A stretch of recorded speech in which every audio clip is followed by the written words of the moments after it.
Le Rêvorama vous est présenté par Rêve Connecté, Entreprise enchantez vos expériences connectées.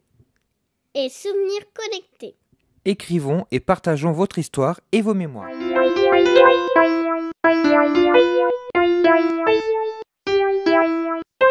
Bonjour et bienvenue dans ce nouvel épisode du Rêvorama consacré à Disney Fan Days. Donc Disney Fan Days, c'est une soirée spéciale pour les fans de Disneyland Paris avec des billets qui coûtent très cher Oui, on les a payés près de 100 € la place. et avec des accessoires inédits, mais ils n'étaient pas si inédits que ça puisqu'au final ils étaient placés dans le Walt Disney Studio avant que la Disney Fan Days commence, à part les t-shirts où après il y a eu la guerre des t-shirts.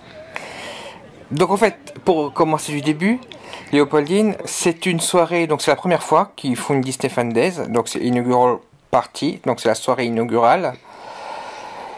Et c'est la première fois, c'est ce qui nous a attiré à la Disney Fan Days, c'est la première fois qu'on pouvait voir certains personnages, dont Oswald Et Hortensia. Et donc il y a plein de rencontres personnages et quelques conférences qui étaient également payantes, donc il fallait payer plus cher, et quelques spectacles. Donc ça fait longtemps qu'ils essayent de faire le buzz sur la Disney Fan Days, très très longtemps. Et voilà, donc on a été attiré un peu par ce côté spécial et par Oswald et Hortensia qu'on aime beaucoup, surtout depuis Epic Mickey. Epic Mickey. Donc après la longue file d'attente, donc on a eu un petit geste inaugural par la présidente de Disneyland Paris et les ambassadeurs ainsi que Mickey et Minnie. Qui était avec leur tenue Disney Fan Days. Oui, la plupart des personnages avaient des tenues spéciales pour la soirée. Et donc elle a fait un petit peu Catherine Powell, les éloges des fans, puisque effectivement Disneyland Paris doit beaucoup à ses fans. Donc l'un des spectacles qu'on a découvert qui nous intéressait le plus, c'était Hommage à Hortensia. Oh My Hortensia. Ah ouais? Et effectivement c'était un hommage à Hortensia dans les années dans les années 30 dans le Hollywood des années 30 on va dire. Et donc on a Oswald qui nous présente donc sa dulcinée Hortensia. Donc juste Oswald, pour ceux qui ne connaîtraient pas Oswald, Oswald c'est un personnage qui a été créé par Walt Disney avant Mickey. Et Walt Disney malheureusement n'a plus pu travailler sur Oswald, il s'est fait un petit peu voler son travail. Et après il a inventé Mickey et c'est que très récemment que la Walt Disney Company a récupéré les droits d'Oswald. Parce qu'ils l'ont échangé avec avec je sais pas qui. De toute façon Oswald n'était plus exploité depuis longtemps, donc c'est très bien qu'il revienne chez Disney, même si malheureusement on n'a pas de Epic Mickey 3 encore. Donc voilà le personnage d'Oswald. Et donc le personnage d'Hortensia, c'est un personnage qui n'est jamais apparu dans aucun parc Disney. Donc c'est une première pour Disneyland Paris. Même si la peluche qu'ils vendaient en merchandising, nous l'avions déjà en fait, depuis longtemps. Oui, parce qu'elle était à Epcot dans la boutique Coca-Cola. Voilà, donc on l'avait depuis Epcot.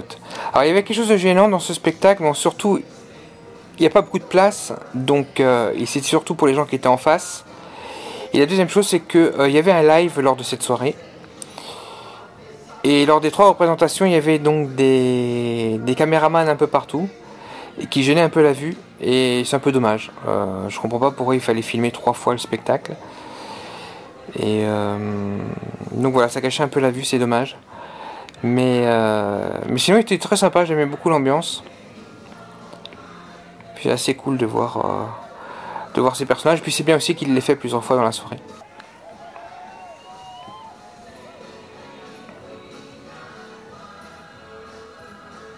Alors malheureusement on n'a pas pu faire de photos directement avec Oswald et Hortensia, il n'y avait pas de point photo. Mais bon, on a quand même réussi à faire une petite photo, hein. Oui, parce que Hortensia, elle attendait dans sa voiture hein, pour rentrer dans le spectacle. Donc alors qu'on voyait Quasimodo et Esmeralda, on découvre donc un autre spectacle qui était assez marrant. La parade de la bande à Picsou. Et donc en fait c'est une petite parade effectivement. Mais en fait il s'arrête à un moment donné et c'est plus un petit spectacle. Pour mettre l'ambiance en fait. Plus qu'autre chose.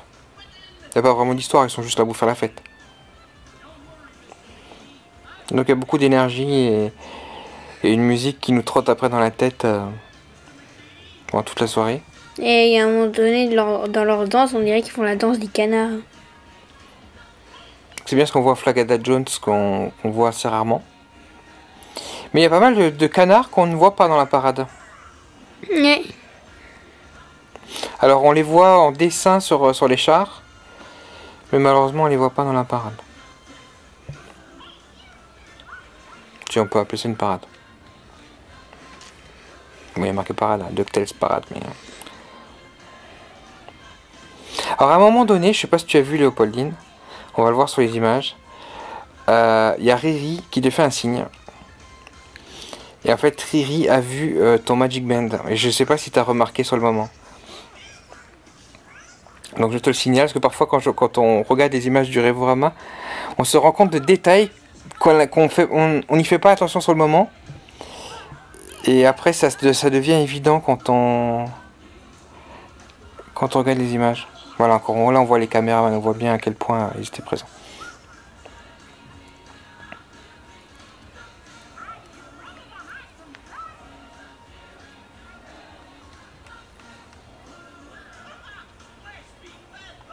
Moi j'ai bien aimé l'ambiance de ce spectacle, qui pareil a été présenté plusieurs fois dans la soirée.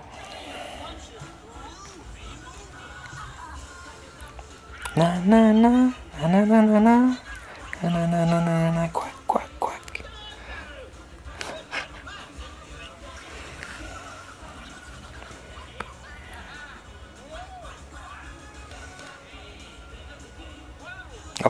Pour une unique soirée, c'est quand même sympa.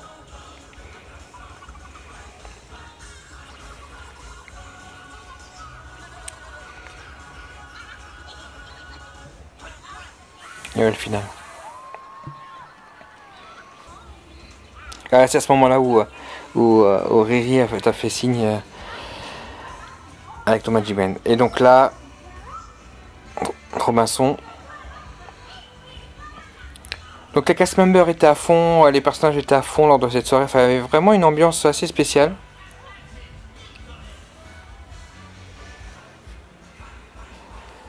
Alors par contre, ce que j'ai remarqué moi, c'est que la plupart des animations et la plupart des cast members d'ailleurs étaient presque anglophones, enfin sortis des phrases habituelles, ils parlaient pas français, hein. Pas beaucoup. Donc du coup, ça me laisse penser. J'aime beaucoup ce véhicule qui sortait à chaque fois à la fin de la bande à Picsou. Et c'est la parade des véhicules poubelles. Ça m'a beaucoup plu. Donc je disais oui, les cast members étaient plutôt anglophones, donc ça me laisse penser quand même que la soirée était plutôt adressée aux fans, mais je pense qu'il y a aussi une portée internationale où ils veulent montrer aux fans dans le monde que si vous voulez venir à Disneyland Paris, c'est le moment, parce que vous verrez des personnages que vous n'avez même pas dans vos parcs. Enfin moi c'est comme ça que je le vois, mais je pense qu'il y a eu beaucoup de passeports annuels aussi, hein. Donc peut-être que c'était pas totalement réussi comme ciblage. Donc ça c'est quel spectacle? C'est Max Live.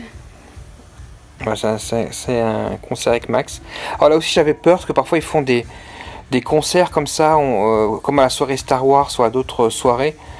Ils faisaient ça à Vidéopolis et c'était genre un peu techno, ou pareil parfois il y a un spectacle de karaoké le 31 décembre au lycée Studio, bon c'est un peu moyen. Mais là franchement j'étais vraiment agréablement surpris. C'était bien, il y a même la musique de Zootopie. Ouais. Il y avait beaucoup d'ambiance. Les chorégraphies étaient sympas, les personnages aussi. Et puis des effets, comme on voit là, ils ont mis vraiment le paquet. Il y avait les lance-flammes, les bulles.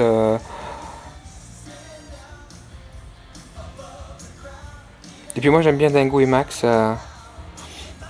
J'ai toujours bien aimé ce dessin animé, ce film, qui a été d'ailleurs réalisé en France.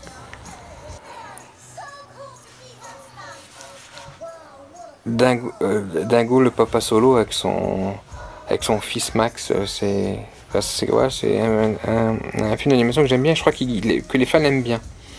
C'est pas pour rien qu'il y a eu ça lors de la soirée. Comme pour DuckTales d'ailleurs, je pense que ça parle beaucoup aux fans.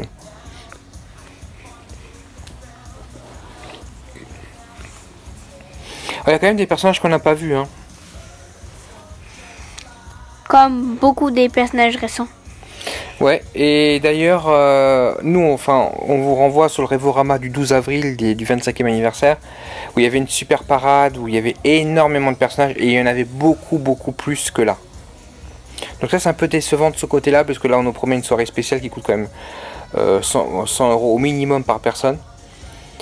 Alors que le 12 avril, c'était une journée, entre guillemets, normale, et il y avait beaucoup plus de personnages. Par exemple, il y avait Vanellope, il y avait beaucoup d'autres personnages. Et donc là, on a eu plus des personnages. Alors, on a eu quelques personnages récents. C'est surtout des personnages vieux de films qui sont tellement vieux que on se souvient même plus de leur nom.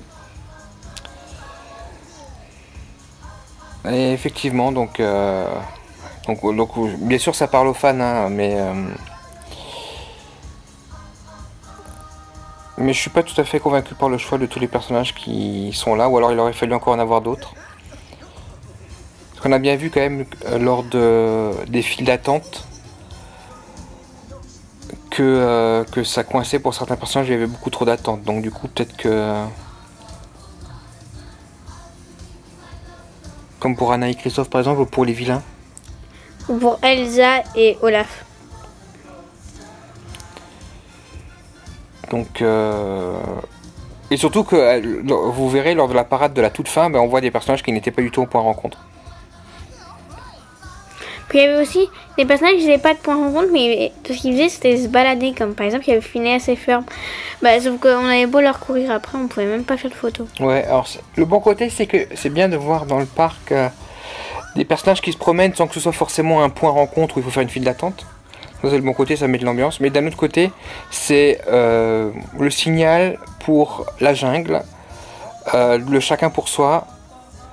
Les gens se battent pour faire la photo. Enfin voilà, c'est... Il y a eu une époque comme ça à Disneyland Paris qui je croyais révolue. Et là on l'a vu un peu ressurgir, donc je suis un peu partagé.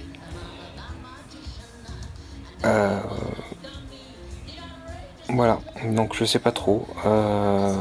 Pourtant j'aime bien aller voir comme ça se promener sans qu'on s'y attende.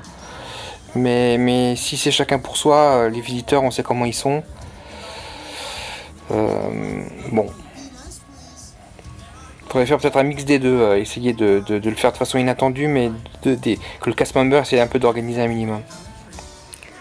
Ouais, parce que des fois on sait même pas si on doit y aller ou si on doit pas y aller. Oui, ils faisaient exprès de bouger en fait. On pensait qu'ils partaient, mais en fait ils font exprès de bouger et de nous faire courir. Alors il y a aussi eu donc des conférences lors de cette soirée.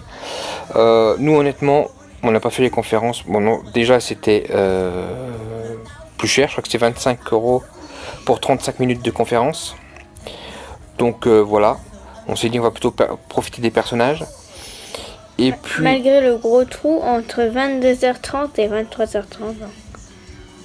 Oui c'est vrai, c'était un problème. Entre 22h30 et 23h30 il y a eu un trou dans le programme. On a eu l'impression qu'il n'y avait plus de rencontres de personnages. et qu'il y avait plus, il y avait rien, donc il y a eu un temps mort. Et donc du coup les files d'attente se sont formées à ce moment-là aussi. 1h30 d'attente pour les vilains, donc c'était fini. Oui, et même le Casper qui nous disait qu'il valait mieux partir parce que de toute façon on passerait même pas. Donc là c'est vraiment une déception, on espère que lors de la soirée Halloween on pourra se rattraper. Donc il y a eu des conférences, on s'est dit que d'autres blogueurs, d'autres youtubeurs, d'autres fans feraient des super comptes rendus, ce qui a été le cas.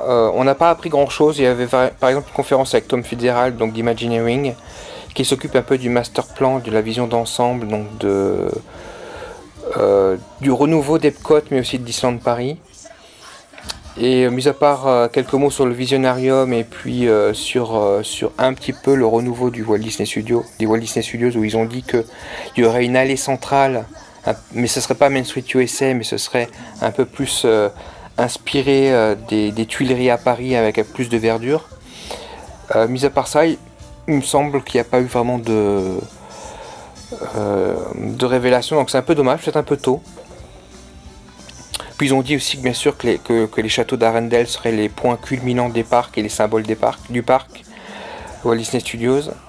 Bon bah ça on s'en doutait quand même un petit peu. Donc, mais peut-être que s'ils refont une soirée l'année prochaine, peut-être qu'il aura plus de choses à dire. Donc, mais quand la soirée ne dure que 6 heures, elle dirait de 20h à 2h du matin.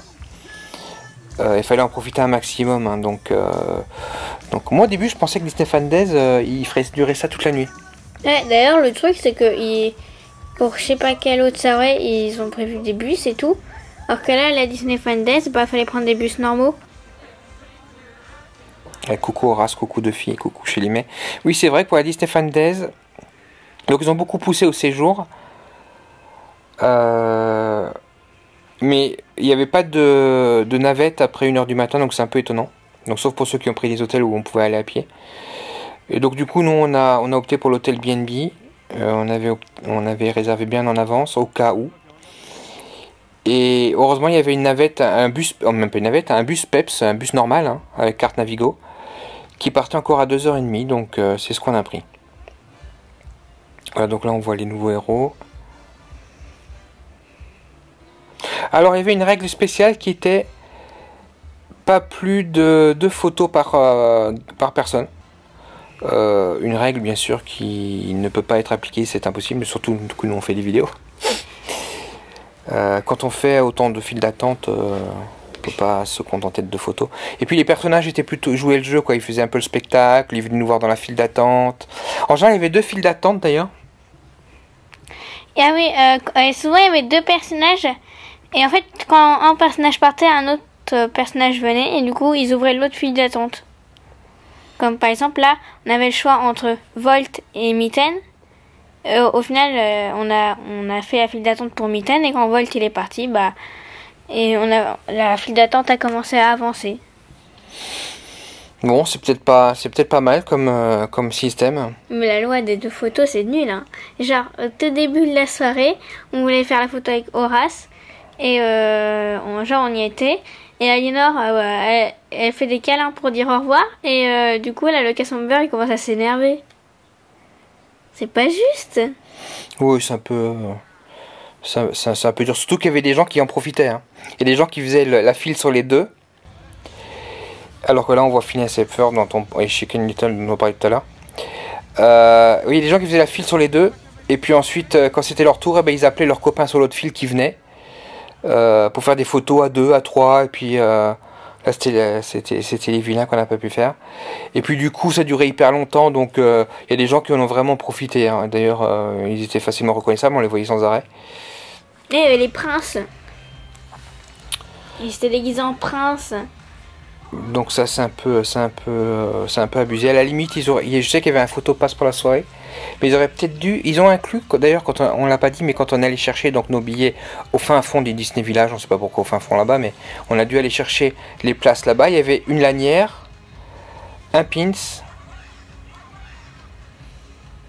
et je pense que peut-être qu'ils auraient pu inclure dans le prix un photopass pour la soirée. Ça aurait peut-être été, je pense, une bonne idée. Je vais donner un ticket. Oui, mais après il faut acheter les billets à l'unité. les photos à l'unité, alors que Photopass Plus, ça aurait été, on a toutes les photos de la soirée compris dans l'entrée en fait, puisque l'entrée est plus chère. Je pense que, et comme c'est une soirée personnage, je pense que ça aurait été pas mal. Donc là c'est la fin de la soirée, donc c'est une petite parade avec tous les personnages. On revoit Horace et Clarabelle. Tu me disais d'ailleurs un truc intéressant sur Horace et Clarabelle. Ah oui, en fait d'habitude quand on voit Horace et Clarabelle dans les parades, mais ils ont une tête toute moche, toute dégoûtante et toute marron avec plein de petits points, alors que là ils avaient pas. C'est comme s'ils avaient une nouvelle tête. Ils sont allés dans un salon de beauté là. Et ils se sont fait une beauté parce que maintenant ils ont plus la peau toute marron avec des petits points. Ils ont la peau toute beige et toute lisse. Donc c'est amusant. Bon là ils ont ressorti quelques voitures de la... C'était quoi? C'est la Stars and Cars des Walt Disney Studios.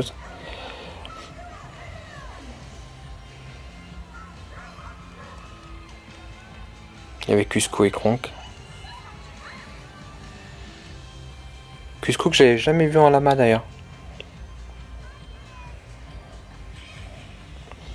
Alors en termes de merchandising, puisque tu en as parlé tout à l'heure.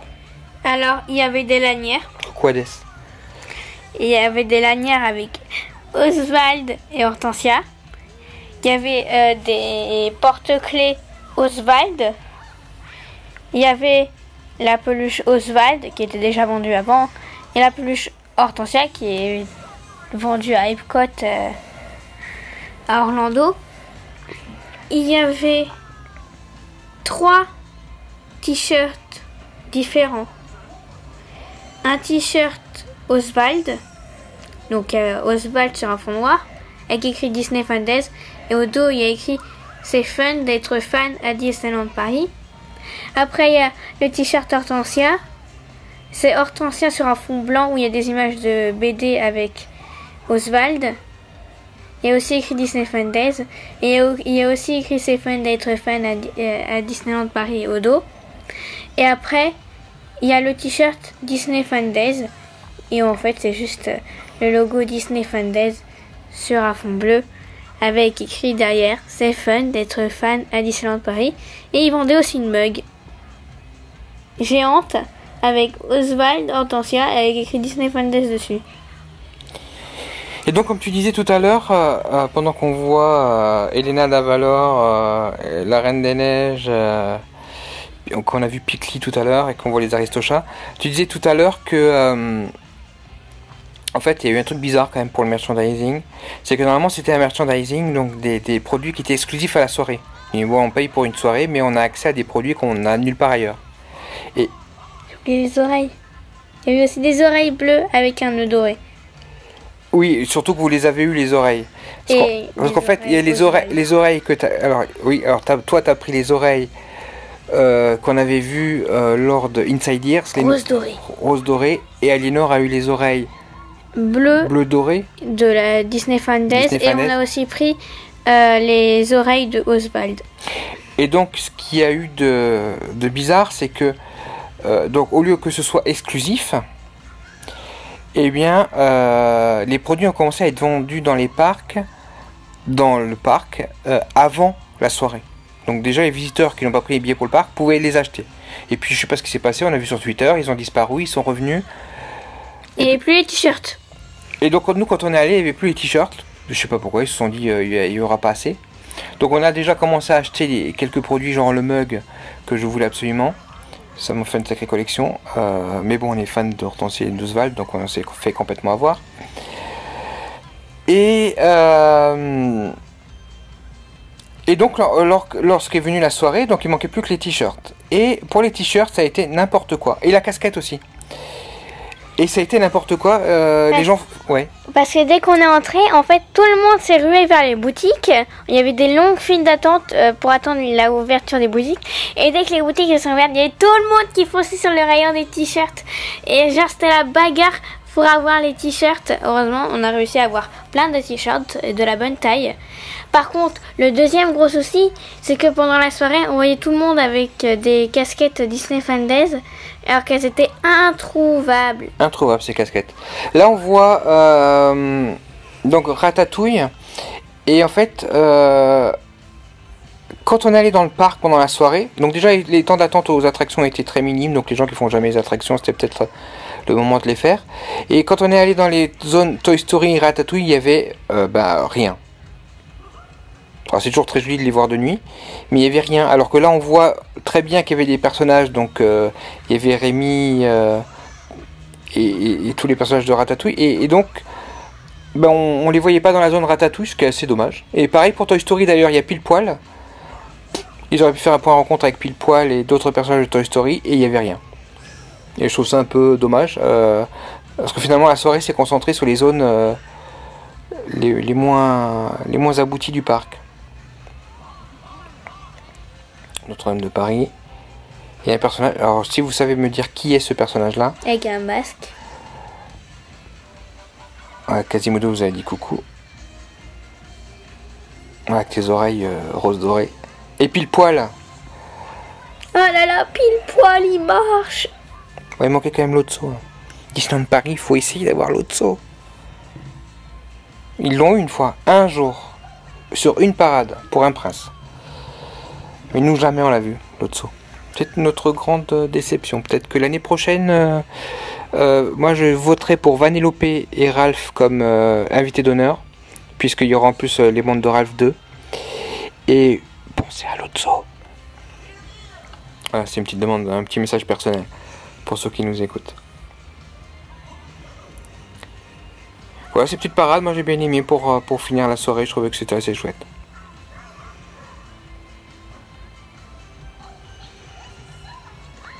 Je sais pas s'ils vont refaire une Disney Fan Days directement l'année prochaine ou s'ils vont attendre un peu.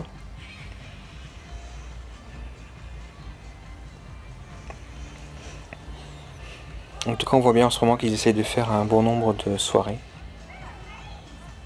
Electroland, Disney Loves Jazz,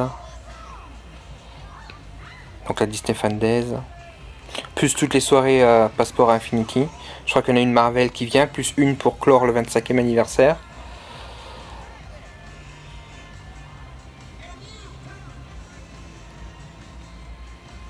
Donc ça fait beaucoup de soirées.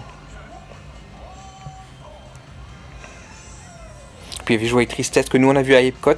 Donc on n'a pas fait la file d'attente pour les voir. Mais vous pouvez voir le Révorama sur Epcot et vous verrez Joie et Tristesse. Et Baymax même. Et Baymax, ouais, Baymax. Et donc voilà la star de la soirée, Hortensia. Et la deuxième star, Oswald, qui nous tourne le dos. Ah oui, donc là c'est la boutique. Donc avec les oreilles d'Oswald, la peluche Hortensia, la peluche Oswald. Les mugs, les lanières qu'on voit là-bas. Alors je pensais que le porte-clés était... Enfin, je savais pas que c'était un porte-clés, je pensais qu'il y avait Oswald au bout. Mais en fait, non, c'était un porte-clés à part.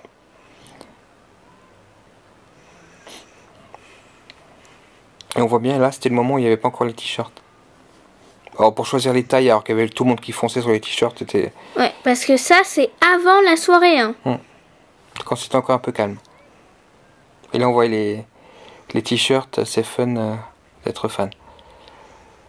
On a aussi découvert qu'il y avait une boutique Les Indestructibles, celle qui était un peu consacrée à Vaiana à un moment donné.